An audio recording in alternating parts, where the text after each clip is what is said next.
Você já aprendeu que no toque são comuns obsessões sobre os mais diversos tipos de conteúdos, agressivos, sexuais, blasfemos, dúvidas, contaminação e etc.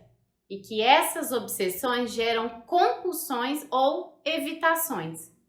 Mas talvez você não saiba que essas compulsões e evitações podem interferir inclusive na alimentação dos portadores de toque.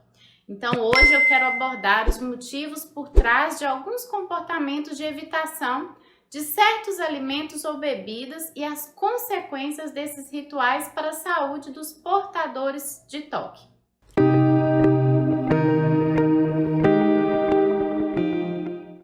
Na minha experiência com toque e nos estudos que eu e a minha equipe realizamos ao longo desses anos, ficou claro que os portadores de toque desenvolvem rituais de diversos tipos que visam reduzir a sua ansiedade frente aos pensamentos obsessivos.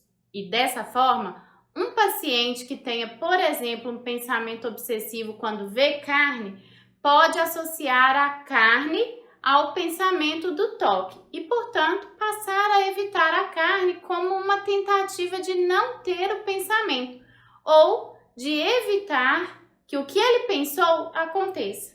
E da mesma forma, o paciente pode associar um determinado alimento ou lugar a uma crise de ansiedade que teve por um determinado pensamento ou imagem mental. E a partir de então, passar a acreditar que não pode mais comer neste lugar ou ingerir esse alimento.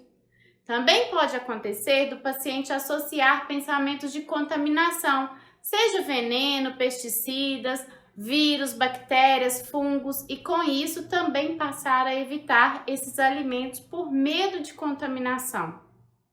O grande problema, que já explicamos em outros vídeos, é que quanto mais você obedece o toque e faz os rituais ou evitações, mais isso cresce.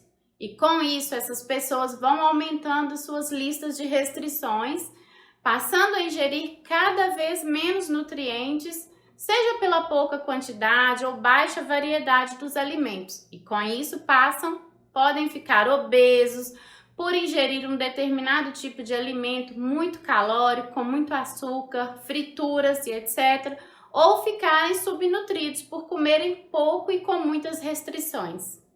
Cada um atendendo às lógicas irracionais do seu próprio toque, dos seus pensamentos obsessivos. Fato é que essa alimentação excessivamente seletiva, com o passar do tempo, leva a déficit de vitaminas, minerais, que acabam comprometendo a saúde desses indivíduos. Isso sem contar os problemas e dificuldades que geram nos relacionamentos, a socialização, entre outros. Só para terem uma ideia, eu já atendi pessoas que estavam num nível tão grande de desnutrição que não faziam nenhuma refeição completa por dia, de tanta restrição que o toque foi gerando. E tudo isso só agrava ainda mais o quadro de toque, porque com tanta restrição, o cérebro não recebe os nutrientes adequados para trabalhar da maneira correta, produzir os hormônios do bem-estar. E essas restrições não acontecem somente com os adultos, também com crianças. Crianças com toque também podem começar a rejeitar, a recusar algum alimento, porque aquele alimento tem uma determinada textura, um cheiro, uma cor ou um sabor que as fazem lembrar de algum pensamento, situação ou imagem mental que tiveram e geraram algum medo, angústia ou nojo. Por esse motivo, é preciso sempre conversar, tentar entender por que a criança não quer aquele alimento e não forçar. Explore a situação, tente entender, coloque-se no lugar, perceba se tem alguma reação de medo ou nojo incluída e converse a respeito. E principalmente, perceba se é algo crescente e duradouro. Recusar um ou outro tipo de alimento é normal. Nós também não gostamos de tudo.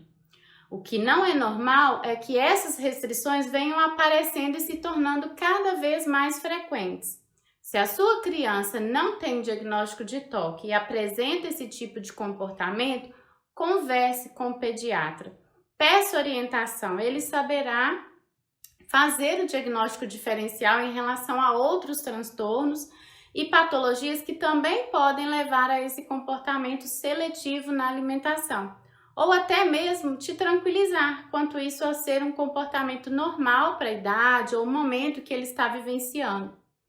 E no caso de ser o TOC, busque tratamento o quanto antes. Essa condição é tratável, mas quanto mais tempo demora para realizar o tratamento, mais o TOC se fortalece e fica mais difícil realizar as intervenções. Eu e minha equipe desenvolvemos o treinamento para libertar-se do TOC. Na descrição desse vídeo você encontra o link. Conheça! Nós também podemos atender você online. Conheça o nosso site comvocêpsicologia.com.br. Um abraço!